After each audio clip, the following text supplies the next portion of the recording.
Sabat. Tayo po'y narito sa ating paghahanda para sa ika-22 linggo sa karaniwang panahon sa Eklesiya. Talaga pong maraming ituturo sa atin dito ang ating mga pagbasa, lalo na po tungkol sa kababaang loob, humility, which is a very central teaching in the whole Bible. Napaka-importante po nitong katuruang ito na dapat nating matutunan. Hindi po madali. Ang sabi nga ng aking novice master noon, ang pride daw, ang kayabangan, kapalaluan na opposite nito, iiwan tayo 5 minutes after we're dead. You know? And so, talaga hong struggle to, yung pagiging mapagkumbaba. You know? Ito po yung tuturo sa atin ng Panginoon sa Ebanghelyo lalo na. At kung kaya po, ihanda po natin ating mga sarili sa pag-aaral na ito ng salita ng Diyos at mapapurihan ho natin ang Panginoon.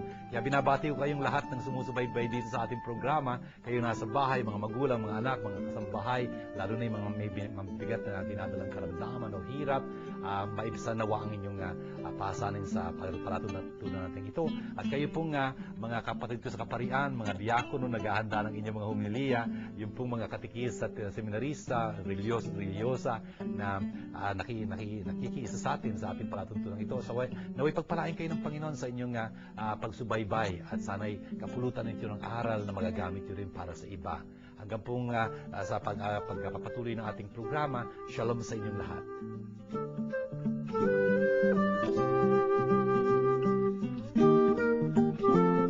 Word Made Flesh is glad to invite you to attend the Bible study lessons with Father June Lingad, SGB, every Tuesday at St. John Bosco Parish Church, Makati City from 7:30 until 9:30 p.m.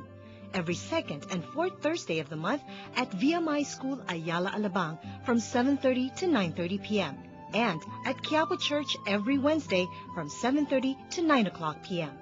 Ang Word Made Flesh ay masayang nakikibahagi at malugod na sumusuporta sa pondo ng Pinoy.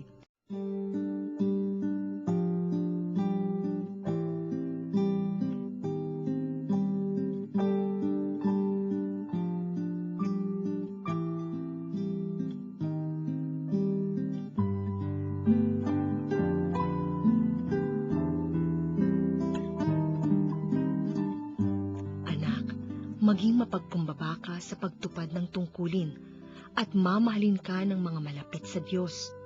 Habang ika'y dumadakila, lalo ka namang magpakumbaba, sa gayoy kalulugdan ka ng Panginoon. Sapagkat kahanga-hanga ang kapangyarihan ng Panginoon at dinadakila siya ng mga nagpapakumbaba. Walang katapusan ang kapighatian ng palalo, nag-ugat na ang kasamaan sa kanyang puso. Pinahahalagahan ng matalino ang mga talinhaga. Nakikinig ang marunong pagkat nais niyang matuto. Tayo po'y narito sa ating unang pagbasa sa ika-22 linggong ito sa karaniwang panahon sa Eklesiya. Ano po? Tayo po'y narito sa aklat ni Sirach. Si Sirach po ay isang aklat na sa Lumang Tipan, kabilang po dun sa 7 mga aklat ng pangkarunungan, wisdom books. Nandun po yung, for example, Job, yung aklat po ni Job, na yung pong mga Salmo, yung mga Proverbs, Kawikaan, yung pong aklat ni Kohelet, Ecclesiastes ho. Tapos yung aklat ng mga awit, Song of Songs. Tapos nandun yung aklat ng karunungan ni Solomon. At yung huling-huli po dun sa 7 yon, eto po, aklat po ni Sirach. Tinatawag din po itong Ecclesiasticus. Liber Ecclesiasticus. Nawala na yung liber. Liber ho, ibig sabihin libro. Ecclesiastical book. Ibig sabihin, book of the church. Bakit ba tinawag na book of the church itong aklat na ito ni Sirach o Sirach? Kasi ho, nung unang panahon ng Eklesiya, wala pa hong bagong tipan noon, kung tutuusin, ang mga Kristiyano ho noon, yung mga tao sa makatuwid na ibig maging mga Kristiyano, pinababasa ho sa kanila itong aklat na ito ni Sirach. Nasa Lumang Tipan ho ito pero pinababasa sa mga ibig maging Kristiyano itong aklat na ito. Para bang napusuan talaga ito ng Eklesiya. Bakit nga ba? Kasi ho, ang dami ditong mga katuruan na talaga nagpapaalingaw-ngaw, nag-e-echo ng mga katuruan ni Kristo, ng ating Panginoong Jesus. Kaya ginawa ho ito ng Eklesiya na kanyang aklat, Liber Ecclesiasticus, church the book of the church. Kasi nga, ang dami ditong mga katuruan ni Jesus na umaalingaw nga pagka binabasa natin. Ito hong ating pagbasa ngayon, hindi ho exception. Ngayon, tingnan niyo kung anong tinutukoy niya dito. Ang sabi niya, anak ko, sa iyong mga pagkikitungo sa ibang mga tao, talagang makitungo ka ng may kapakumbabaan. Conduct your affairs with humility. At pagka ganun nangyayari, talaga namang hahangaan ka at iibigin ka ng mga tao na parang ikaw ang naghahandog ng mga regalo. Sabi nga yan. At habang nagiging mas dakila ka, tumataas din yung tungkulin o something like that, nagiging popular ka, dapat magpakumbaba ka ng mas lalo. At sa ganung paraan, makapagtatamo ka ng pabor, ng biyaya sa harapan ng Diyos. Totoo yun, mga kapatid. Dapat talagang maging mapagkumbaba. Napakahalaga po noon, maging mapagkumbaba. Tingnan nyo, itong turong ito, makikita ho natin to sa aklat ho ng Kawikaan, the book of Proverbs, chapter 3, verse 34 ho. Sasabihin doon, kinakalaban ng Diyos ang mayabang, binibigay niya ang kanyang biyaya sa mapagkumbaba. Yun ho, yung sinasabi dito ni Sirach. At yun yung katuruang yun ng Proverbs 3:34, uulitin ho yun ni St. James, chapter 4, verse 6, at ng 1 Peter, chapter 5, verse 5. Yung kinakalaban ng Diyos ang mayabang, binibigay niya ang kanyang biyaya sa mapagkumbaba. Napaka-importante ho nung katuruang yun, mapagkumbaba. Ano nga ba ibig sabihin ng pagiging mapagkumbaba? Kasi ho, ito magiging tema din ng Ebanghelyo. Sabihin ko na ho dito, pagka pagiging mapagkumbaba, ibig sabihin sa iyong kaisipan at tuloy sa iyong pagkilos, talaga namang inaamin mo ang katotohanan.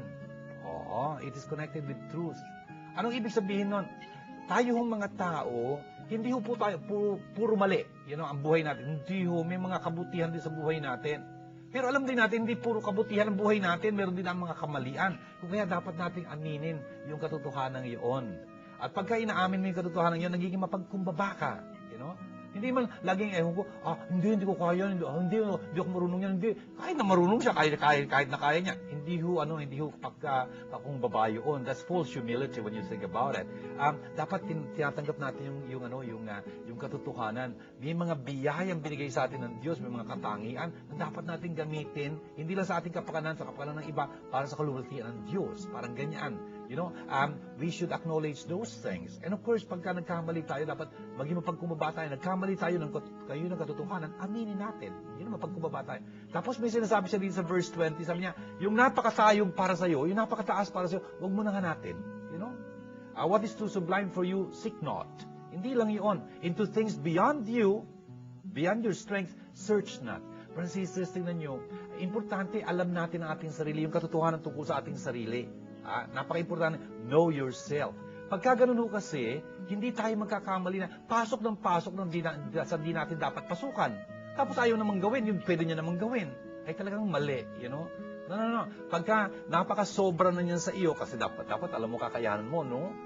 Biro mo, ang hina-hina niya sa mathematics, mag-engineering. Paano yun, Hindi kakayanan yan. Dapat aminado ka, hindi mo kayayaan.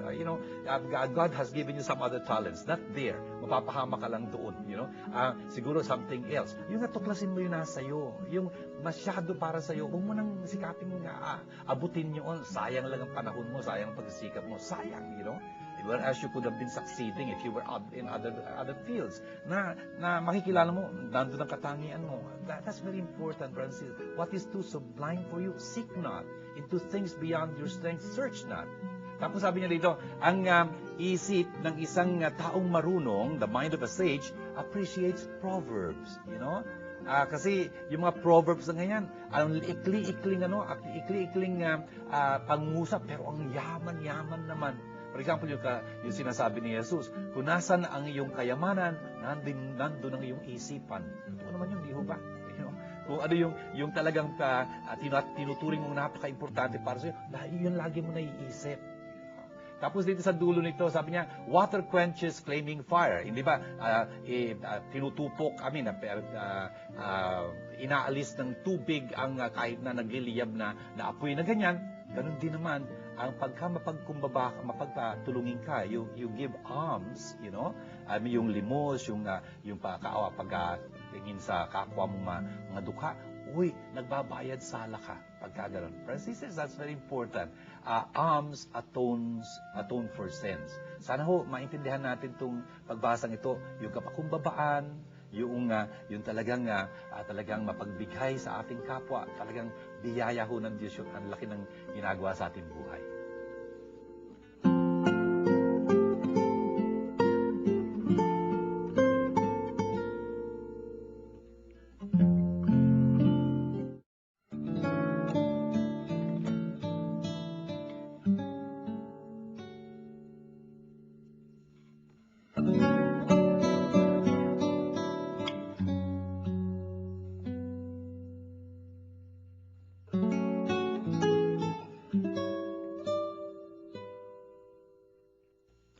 Hindi kayo lumapit gaya ng paglapit ng mga Israelita sa isang bundok na nakikita sa bundok ng Sinai na may nagliliyab na apoy, balot ng pusikit na kadiliman, may malakas na hangin, may tunog ng trompeta, at tinig na nagsasalita.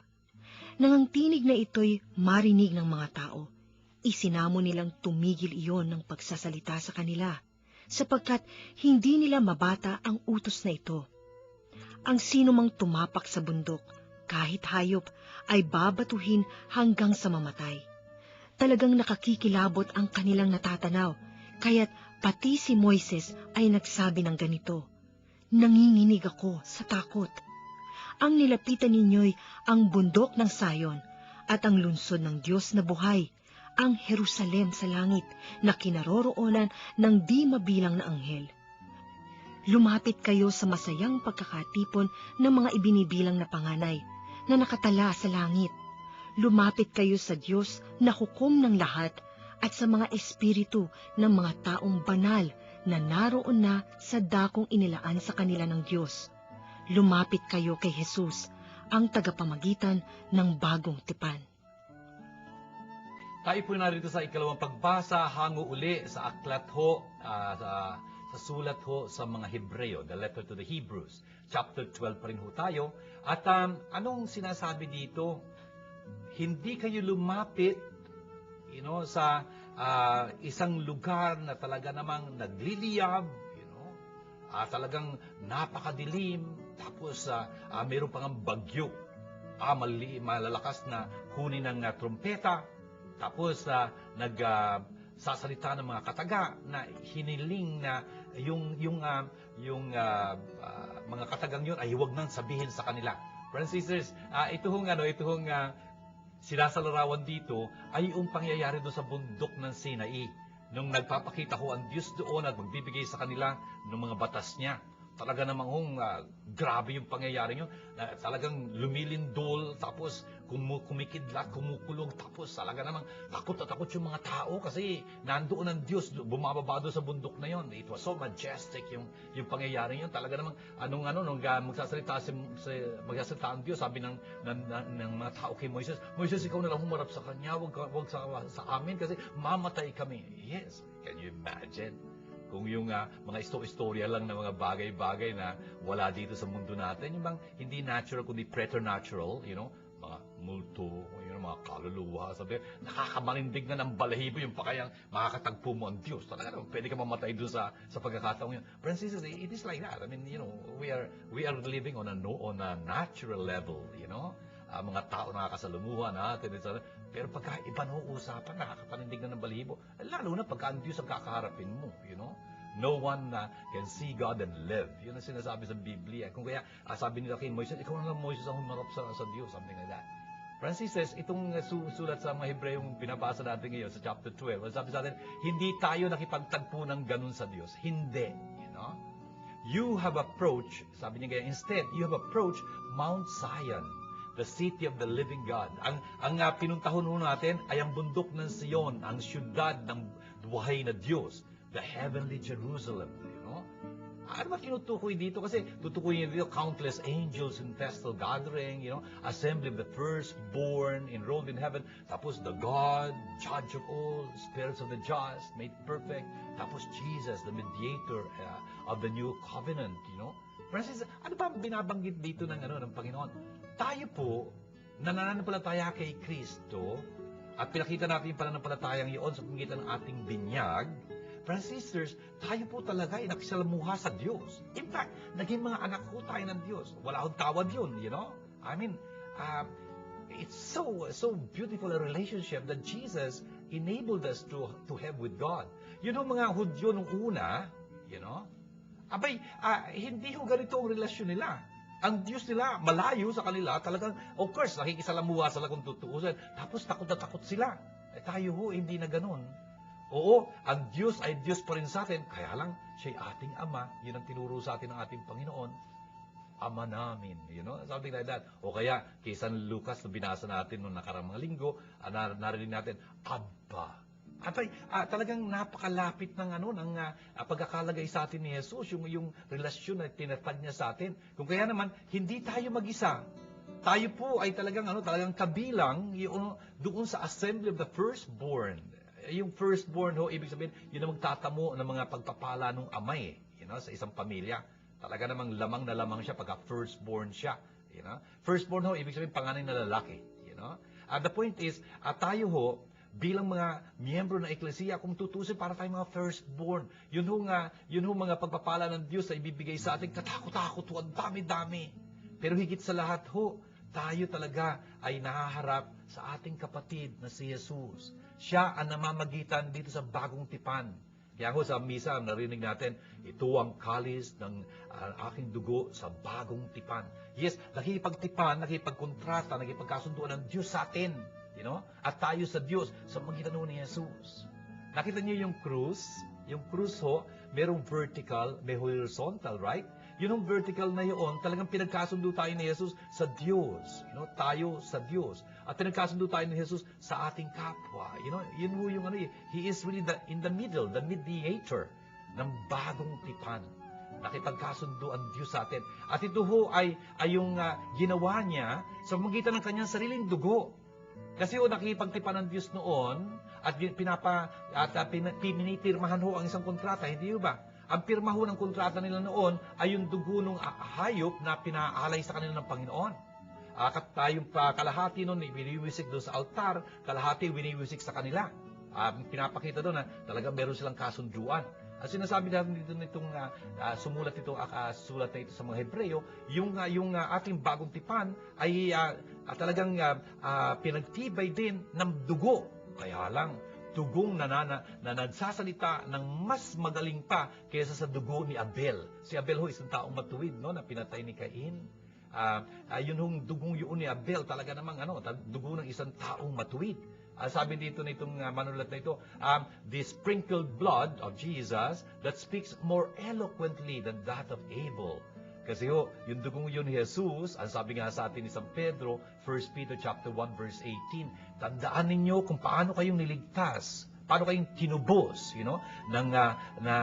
mula sa inyong buhay na walang kapararakan, na pinaamana sa inyo ng inyong mga ninuno, hindi sa pamamagitan ng mga pila ko ginto, hindi, kundi sa pamamagitan ng kamahal-mahalang dugo, ng walang bahid, walang dungis na kordero na si Kristo. Francis, yun ang sinasabi dito nitong sulat sa mga Hebreo.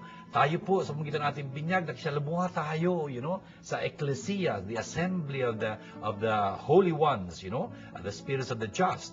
Tapos hindi lang yun, tayo ay talagang naging parte nitong ecclesia na ito sa pamamagitan ng dugo nitong Jesus na ito na ating mediator, the new covenant.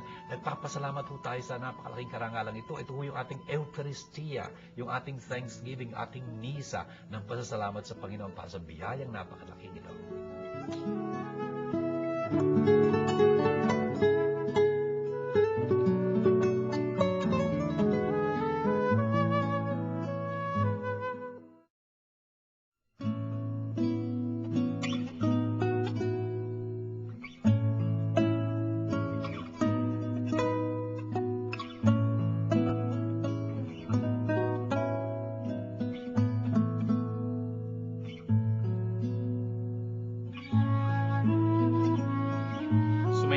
Panginoon. Magandang balita ng Panginoon ayon kay San Lucas. Isang araw ng pamamahinga, si Jesus ay inanyahang kumain sa bahay ng isang pinuno ng mga Pariseo at binabantayan lang mabuti ang kanyang mga kilos. Napansin ni Jesus na ang pinipili ng mga inanyayahan ay mga upuang nakalaan sa mga piling panauhin. Kaya't sinabi niya sa antalinghagang ito, kapag inanyayahan ka ninuman sa isang kasalan, huwag mong pipiliin ang tanging upuan. Baka may inanyahang lalong tanyag kaysa iyo, at lalapit ang nag-anyaya sa inyong dalawa't sasabihin sa iyo, maaari bang ibigay ninyo ang upuang iyan sa taong ito? Sa gayon mapapahiya ka at doon malalagay sa pinaka-abang upuan. Ang mabuti, kapag inanyayahan ka, doon ka maupo sa pinaka-abang upuan. Sapagkat paglapit na ng anyaya sa iyo ay kanyang sasabihin, kaibigan, tinig ka sa kabisera. Sa gayon, nabigyan ka ng malaking karangalan sa harap ng mga panauhin. Sapagkat ang nagpapakataas ay bababa, at ang nagpapakababa ay tataas. Sinabi naman ni Jesus sa nag-anyaya sa kanya, kapag naghahanda ka, huwag ang mga kaibigan mo, mga kapatid, mga kamag-anak at mayayamang kapitbayang aanyayahan mo, sapagkat aanyayahan ka nila, at sa kayo'y nagantihan ka na. Kaya kung ikaw ay maghahanda ng isang malaking salo-salo, ang mga pulubi, mga pingkaw, mga pilay, mga bulag, ang anyayahan mo. Hindi sila makagaganti sa iyo, at sa gayo'y magiging mapalad ka. Gagantihin ka ng Diyos sa muling pagkabuhay ng mga banal. Ito mga kapatid, ang magandang balita ng ating kaligtasan. Mga kapatid, tingnan niyo po itong ating natunghayang pagbasang ito ng magandang balita. Na kay Lucas ho tayo. Ito hong pinapaksa niya rito, of course, is about humility once more. Tungkol sa kapakumbabaan. Bakit? Kasi yung unang pagbasa rin tungkol doon, di ba? Sabi ko nga sa inyo, yung unang pagbasa at yung ebanghelyo ang laging magkatugma ng paksa. Brothers and sisters, ano ba nangyari dito?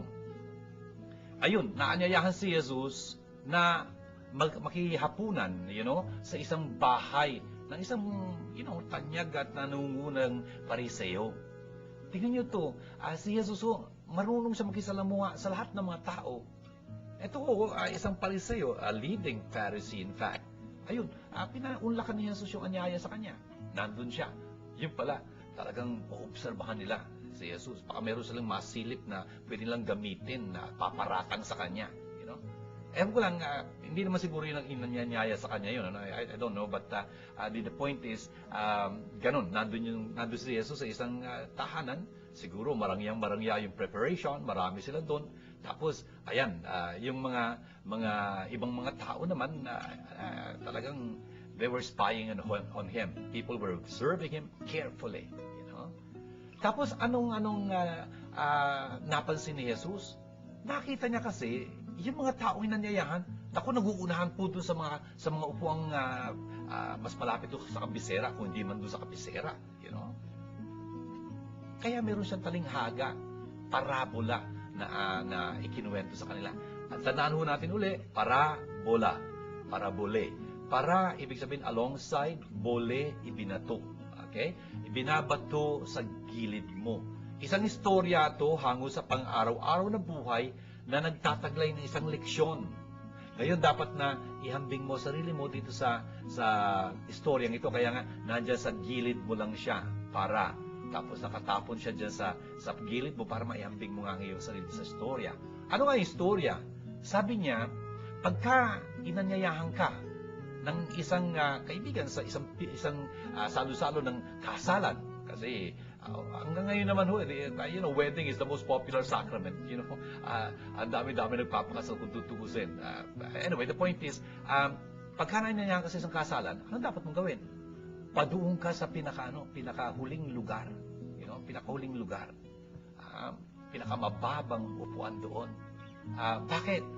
Kasi, pagka nagkataon, kung ang hindi ganun ginawa mo, kundi sinunggaban mo kagad yung kabisera, baka mamaya merong isang panauhin siyang mas takila kaysa sa'yo, mas mataling na kaibigan ng anyaya sa inyo, o kaya, ewan ko ba, pinagkakautangan ng loob na hindi mo alam, Akala mo kaibigan ka nung nag-anyaya sa'yo. Most probably, kaya naanyayahan ka. Pero there might be somebody more how do you say, appreciated o mas higit, kaysa sa'yo. Pagka nagkaganon, nandun ka sa kabisera, alis ka muna dyan. Kasi i-reserve yan, hindi mo nakita, Hindi man lang niya nakita, naka-reserve yun, sinunggabang kagad. Ayan, pagka nagkataon, dahil marami na pumasok ng mga invited, wala ka na makukuhang upuan, kundi yung nasa dulo, kung meron man, hiyang-hiya ka tuloy pupunta roon. Friends, sisters, ang sabi ni Jesus, hindi ganon. Pagka inanyayaan ka, go and take the lowest place. Kung ikaw talaga ang pangunahing imbitado nung nag-anyaya sa inyo, pupuntahan ka niya doon sa pinaka-lowest place. Sabi niya, "Uy, kaibigan, ba't nandiyan ka? Halika dito ka sa kabisera. Ikaw ang guest of honor dito, tapos nandiyan ka. Come on. Dito ka." Friends, sisters, tignan nyo. Aakyat ka noon sa kabisera. Siguro nandun sa kabisera, bababa ng hiyang-hiya doon sa pwesto mo. Tapos, ayan, sa harapan ng madla, naparangalang ka. Kasi yung palang ikinakasal dito, bagamat hindi ikaw ang ninong, ikaw pala nagpaaral, ikaw pala nagpalaki. Kung kaya naman, ayun, talagang binibigay sa iyo yung karangalang gano'n. Friends, sisters, napakahalaga ho nitong tinuturo sa atin dito. Ang sabi dito na sa bandang dulo, everyone who exalts himself will be humbled. And the one who humbles himself will be exalted. Yung nagtataas ng kanyang sarili, yung una ang ibababa talaga. At yung nagpapakumbaba, siya ang talagang itatanghal. Friends, sisters, importante ho itong maintindihan natin, itong tinuturo sa atin dito, yung pagpapakumbabang ganyan.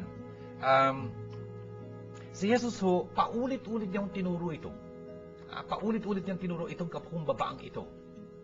In fact, kung matatandaan niyo ho, pagka sinulyapan natin yung Ebanghelyo ni San Mateo, chapter 11 ho, verse 29, sasabihin ho doon ni Jesus, matuto kayo sa akin. Aha, may matututunan tayo kay Jesus.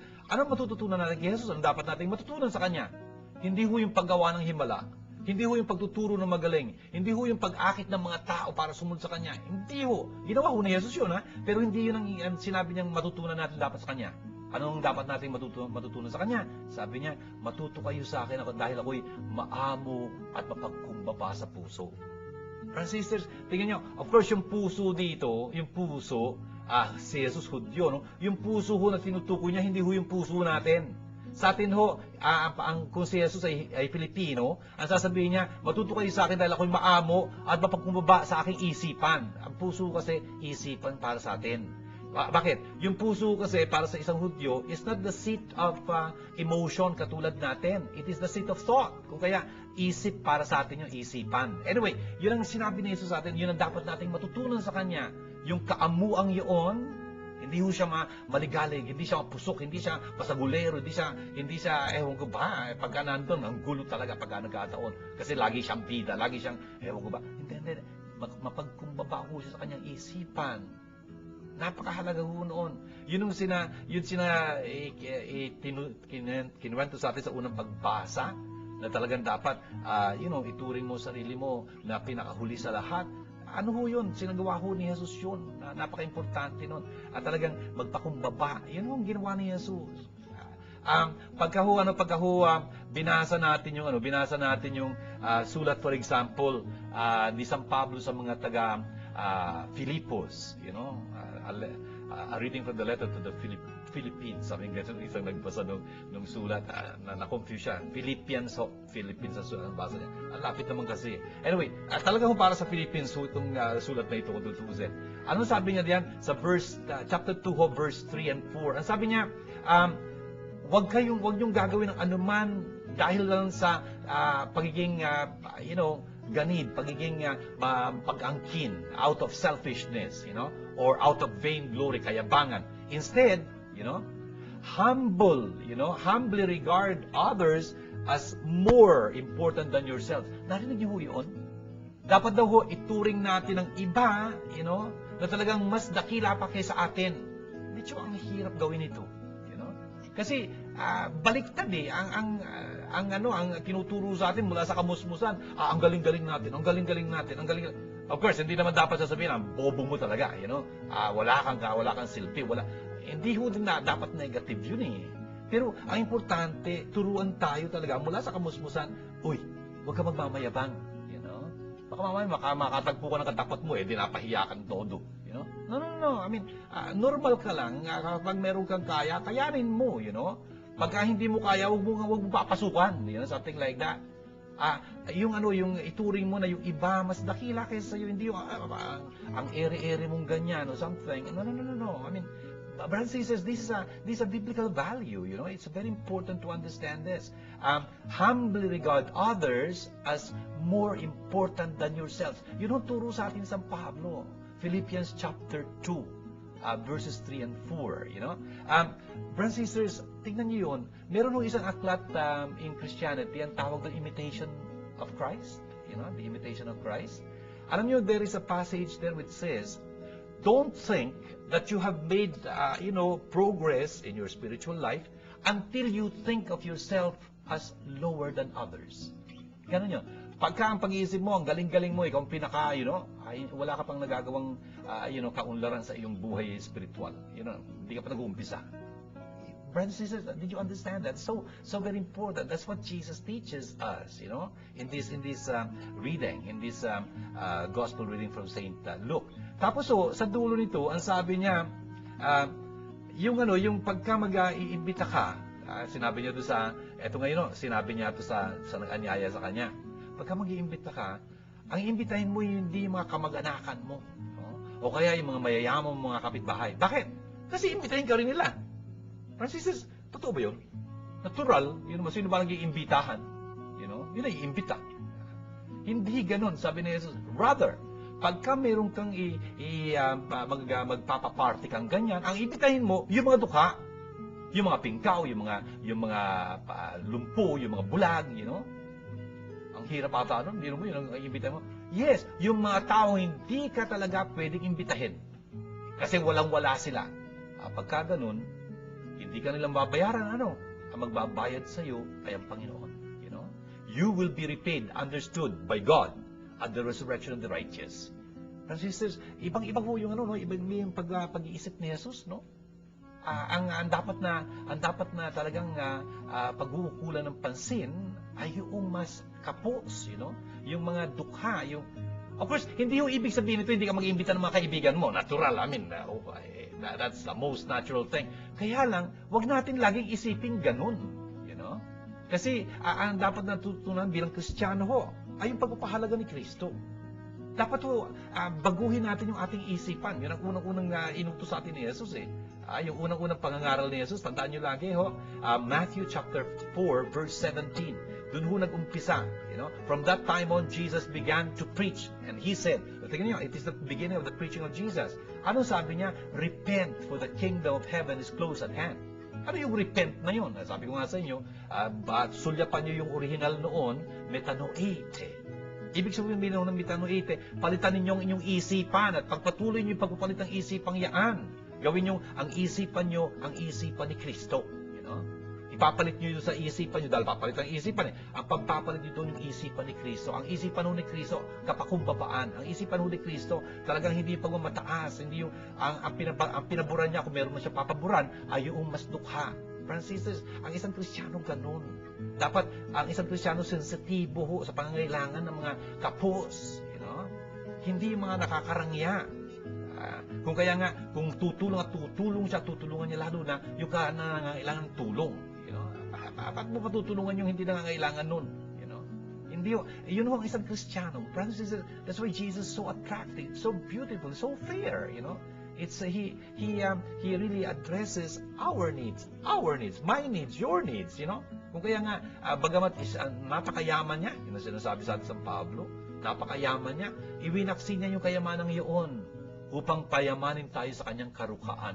Wow, Brothers and sisters, tingnan niyo itong turong ito ng banal na kasulatan. Napaka-importante sa pang-araw-araw nating buhay.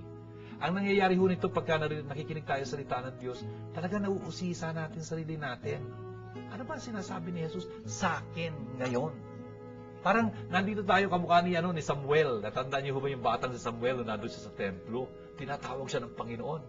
Lumalapit siya kay Eli, yung punong pare. Kala niya kasi si Eli tumatawag sa kanya kasi attendant siya ni Eli. Matanda na ho si Eli, halos bulag na nga siya. Akala niya tinatawag siya ni Eli kasi may kailangan. Punta siya ng punta. 3 beses siya nagbalik-balik kay Eli. Akala niya kasi si Eli ang tumatawag sa kanya. At naunawaan ni Eli pagkatapos na may nangyayari sa batang ito. Hindi naman akong tumatawag sa kanya. Tinatawag siya ng Panginoon. Kung kaya, ang sabi ni Eli sa kanya, okay, pagka narinig mo uli na may tumatawag sa kanya, sa iyo, kasi narinig niya yung pangalan niya, Samuel, Samuel. Sabihin mo, Panginoon, narito ko, magsalita kayo. Nakikinig ang inyong lingkod. Brothers and sisters, ito ho dapat ang ating attitude when we listen to the Word of God. Talagang tayo'y parang si Samuel. Sinasabi natin sa Panginoon, speak Lord, your servant is listening. Akong inyong lingkod, nakikinig ho ako, magsalita kayo. Yung nga, nagsasalita ang Diyos ngayon dito. Binasa natin ang salita natin. Hindi nga ba sabi natin, ito magandang balita ng ating Panginoon. Pinupuri ka namin, Panginoong Jesucristo. Right. Really, God is speaking to us. This is the word of the Lord. Thanks be to God. Yung nga, kinakausap po tayo ng Diyos dito. Narinig ba natin? Narinig ba natin? Baka narinig natin, hindi natin pakikinggan. Iba mo yun eh. You hear, but you don't listen. Importante ho talagang your servant is listening. Yun ang sabi ni Samuel. Not only I'm hearing you, I'm listening to you. I like to learn from you. Napaka-importanting attitude natin, basic attitude natin, pagkakaharap natin ng Diyos. Kaya ho tayo nagsisimba, pagka nagsisimba tayo, hindi nga ho ba't asas ang pagbabasahin ng Ebanghelyo, kumukha ho kanina. Father said, sumainyo ang Panginoon, at sumainyo rin ang magandang balita ng Panginoon, tapos kinrusan ni Father itong pahina babasahin niya. Habang pagkatapos sa krusan to, mangungurus yung pare, tapos sinusundan natin siya, mangungurus sa ating noo, sa ating labi, sa ating dibdib. Anong ibig sabihin nun? Talagang, ang mga salita nawang ito ay lagi kong maisa-isip.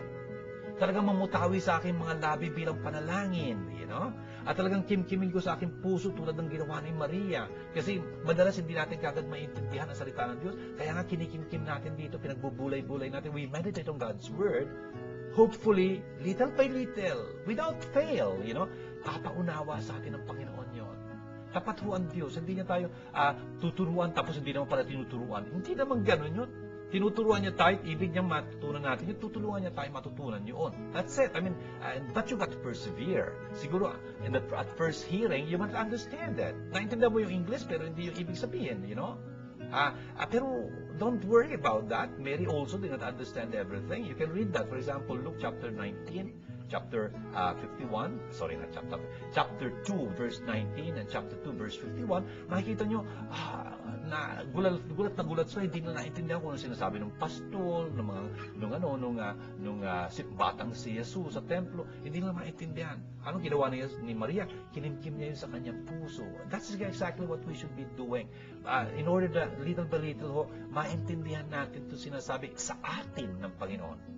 Yun ang maganda nito. Speak, Lord, your servant is listening. I am your servant. I am listening, Hindi ho, kung sino-sino pinatutungkulan nito. Hindi, tayo ho ito, And so, examinin ho natin dapat sarili natin. Kamusta nga ba ang aking kakumbabaan? Talaga nga bang humble ako? Talaga nga bang nagpapakumbaba ako? Inaamin ko bang katotohanan tungkol sa akin sarili? Talaga bang handa akong maglingkod sa abot ng aking makakaya? Hindi yung, lagi akong, I do not know that I am puro ganun. No, that's not humility. If you can sing, sing. If there's a program, sing. You honor everybody like that. And God is honored because they see that you can sing and they clap for you and they clap to the Lord, nakikita niyo ba yung mga nagpo-football, Nakikita mo kung kaya basketball, pag ang ganda-ganda ng goal niya, tapos po points sa taas, Hindi ako siya, something like that. It's like that, ang dali-daling gawin noon eh. nakikita mo na hindi naman ikaw ang dapat parangalan noon. At biro mo, kung hindi ka binigyan ng lakas para masipa mo yun, wala nangyari. You know? Anyway, the point is, yun nga, of course, kung hindi mo kaya mong papasukan, sabi mo lang, I can do something else, but not that, you know? Kasi nasubukan ko na palpak yung nangyari. Something like that. I mean, they should also understand that they cannot force you to do what you cannot do, right? Yun nga we know ourselves. Let's really honor God by being humble in that sense, accepting the truth. Francis, ang ganda ng bagay nun. Please remember, kung gusto mo ng pagpapala ng Diyos, dapat alam mo na yung susi. Anong susi? Kapakumbabaan. Bakit? Sabi ng Proverbs chapter 3 verse 34, kung ulit-ulitin sa Bagong Tipan, ang sabi niya, kinakalaban ng Diyos ang mayabang, binibigay niya ang kanyang biyaya sa pagkumba. Magpakumbaba ka, titignan mo, makikita mo kung gano'ng karaming pagpapala paulan sa inyong Panginoon. Pangako ng Panginoon niya.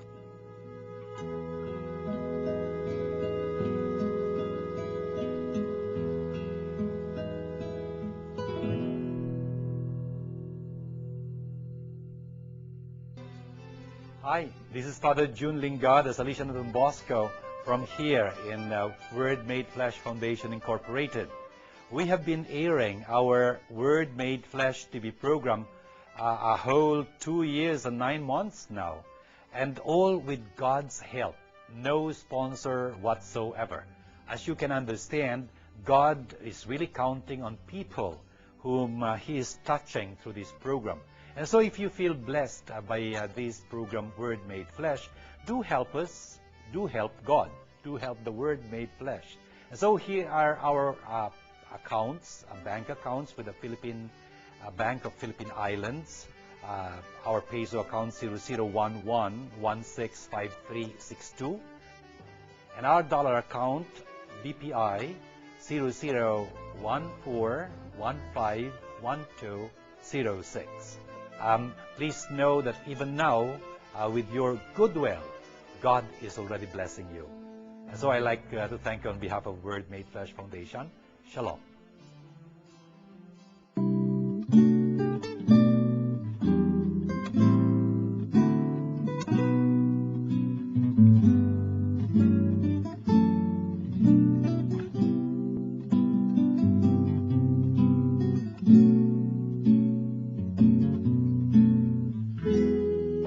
Father June, masama po bang sumingit sa pila?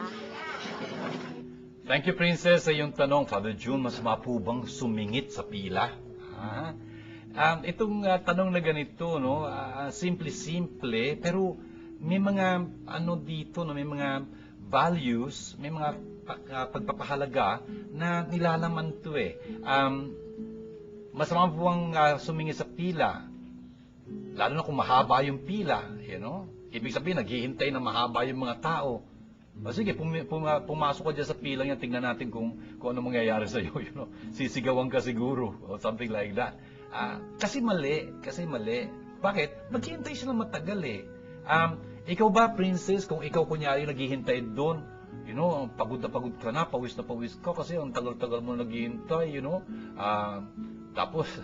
Tapos, yung bibilin mo, malapit na maubos, you know. Binilang mo nga yung naghihintay. At tama kung ikaw yung nandun makukuha mo yung bibilin mo. Ay, nako. Tapos may sisingit na gano'n. Gusto mo yon? I mean, siguro hindi, Yun nga, gawin mo sa iba ang gusto mong gawin nila sa iyo. Masamang sumingit sa pilang ganyan, you know. Kasi hindi mo na ginagalang yung iba. Pagka nagkataon, gusto mo man lamang, hindi pwede yun. Lalo sa isang Kristiyano, hindi pwede yun. Father June, masama po ba kunin yung pagkain sa ibang bata? Ay, Patricia, thank you dito sa tinatanong mo. Masama po bang kunin yung pagkain ng ibang bata? Of course. Ang ganda rin itong tanong natin, napakasimple, no? Ano sa akala mo, Patricia? Tama o hindi?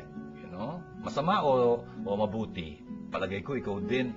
Sasabihin mo, parang hindi mabuti, hindi tama. Ano? Yes, hindi tama kasi humingi ka na lang, you know, kung pwede ka niyang bigyan, bibigyan ka niya naman siguro, you know. Pero hindi yung kukunin mo yung pagkain ng may pagkain kasi bawal yun, you know. ikaw din hindi mo gugustuhin yun na yung pagkain mo nawala. Bakit? May kumuha, hindi mo lang napaalam sa iyo. Ninakaw, in other words. May utos ang Diyos, huwag kang magnanakaw, At yun nga importante, mula sa kabataan pa lang, matuto tayong gumalang, gumalang sa pag-aari ng iba. Importante yun. Mga magulang, dapat sinasanay natin yung mga anak, na maging mapagkakatiwalaan sila. Kasi napakagandang katangian noon. Hindi ba, pagka nakikinig tayo sa radyo, o kaya nakikita natin sa TV, nagsusuli ng mga bagay-bagay na naiwan sa taxi niya, o kaya napulot niyang ganyan. May lamang mga pera yun, may mga lamang napaka-importante bagay, pero sinusuling ganoon. Bakit? Hindi kanila yun. Nagpapakita yun ng kagandahan ng pagkatao. At malamang papabuyaan siya, gagantimpalaan siya, pero may gantimpala o wala, ginagalang yung pag-aari ng iba. Yun ang isang bagay na dapat tinuturuan sa ating mga bata. Itong pagkakuha ng pagkain ng ibang bata, it is symptomatic isang nagpapakita yun na may problema.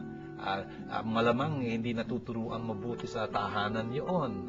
Mga parents, mula sa kamusmusan ng mga bata, dapat sinasanay. Pagka nasanay yung bata na gano'n, kasi nakakaalpas naman siya, hindi siya ay nako, can you imagine, pagdating niyan sa pagka nagtatrabaho na siya, nag-aaral, may nako, mapapahamak lang siya. Hindi yung gano'n. Kaya, Patricia, masama yun, yung kukuha ng hindi yun. Igalang mo, humingi ka na lang, okay?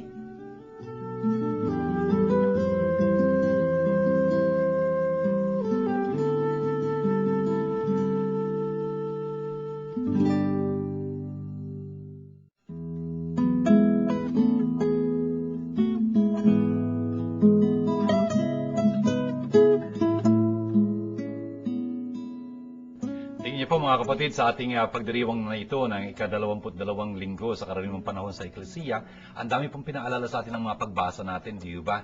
Yung pong unang pagbasa, ayun po, sinalunggitan yung pagpapakumbaba, yung humility yun, na paulit-ulit na ituturo sa atin sa banal na kasulatan. Yun din yung magiging tema ng Ebanghelyo, as usual. So, yun ang kapakumbaba ng ibig sabihin, naamin natin ang katotohanan tungkol sa ating sarili. Yung mga katangian, kabutihang binigay sa atin ng Panginoon, na napagyayaman natin. Ganun din naman yung ating mga kahinaan, yung ating mga pagkukulang, yung ating mga pagkakamalit, kasalanan. Inaamin natin yun. At sinasangguhitan dito na talagang naging mapagkumbaba ka, pagpapalain ka ng Panginoon. Yun yung sinasabi sa Proverbs din, chapter 3, verse 34. Kinakalaban ng Diyos sa mayabang, binibigyan niya kanyang biyaya sa pagkumbaba. Yun yung second reading na nakita natin mula dito sa aklat ng sulat sa mga Hebreo. Talagang pinapakita doon yung kaangatan, yung pagiging angat ng pananampalataya ng isang Kristiyano. Sa lumang tipan talagang parang nanaigan takot, ang pagiging parang panliliit sa harapan ng Panginoon, pero sa bagong tipan, itong Panginoong ito na Diyos din natin, ay nagpakita ng kanyang napakalaking pagmamahal sa atin. Paano yun?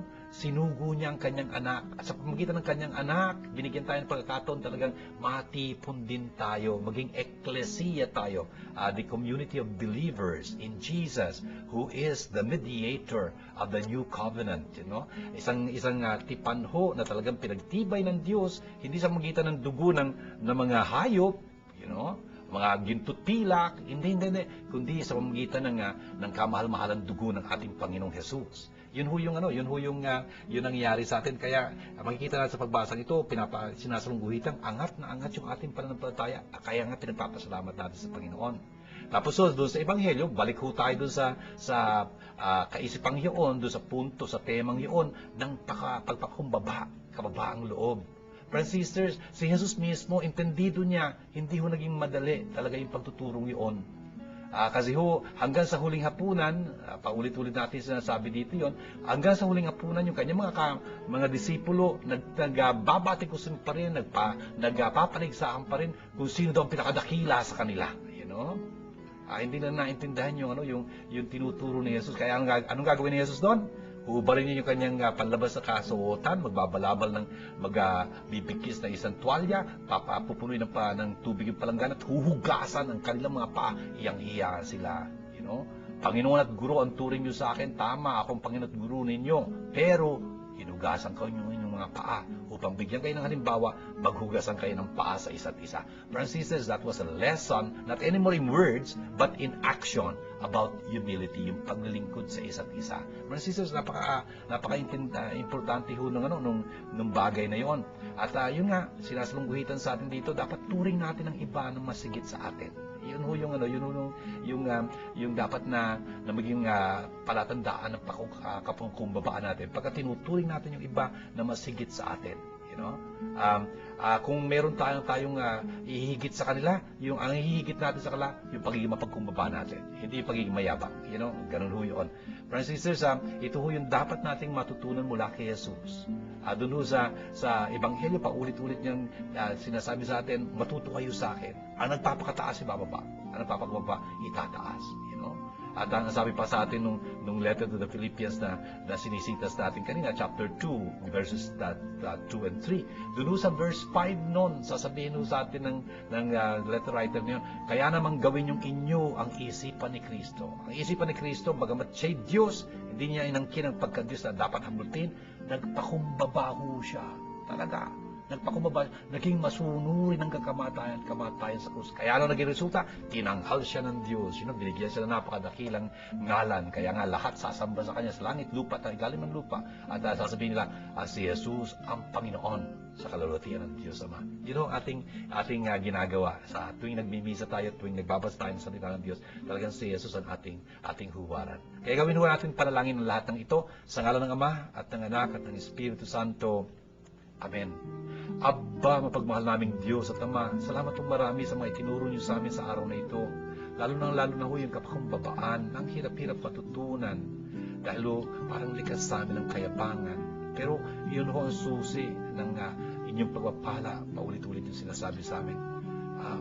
Abba, patawarin niyo kami sa aming kapanaluan, sa aming pagiging mayabang. At talagang tulungan niyo kami sa magitan yung Espiritu, tularan si Jesus na inyong anak, sa kanyang kapakumbabaan, sa kanyang kaabuan. Aba, tinataas po namin sa inyo ang lahat ng mga hingi sa amin ng panalangin para sa kanilang mga pangailangan. Lalo-lalo may mga karamdaman, may mga dinadalang hirap, yung may mga lumbay at pamimigati dahil sa pagyaong ng mga minamahal sa buhay.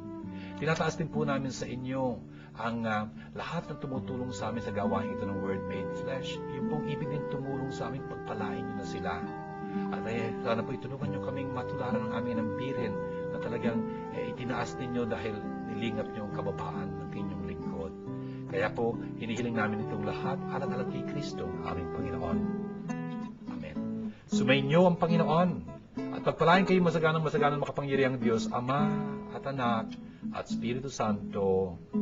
Amen. Ito po ang ating programang Word Made Flesh. Sana po nakapagbigay ito ng liwanag sa inyo, ng sigla, ng pag-asa. At kung ganun po, pakipag-ugnayan kayo sa amin. Nandiyan po yung ating cell text number, yung ating email address. Tutuwa po kami na binibigyan nyo kami ng pasabi tungkol sa nagagawa nito sa inyo. Pinagpapala ho natin ang Diyos dahil doon. Hanggang po sa muli, shalom sa inyong lahat. The 5th season VCD will soon be available. For details, please contact the following numbers. Marites de Maculangan at 0918-929-0984 or 892-1858 or Nitz Castro at 527-3952 or 0917-629-1851. This program is brought to you by God, the Word made flesh. Indeed, God is our sponsor.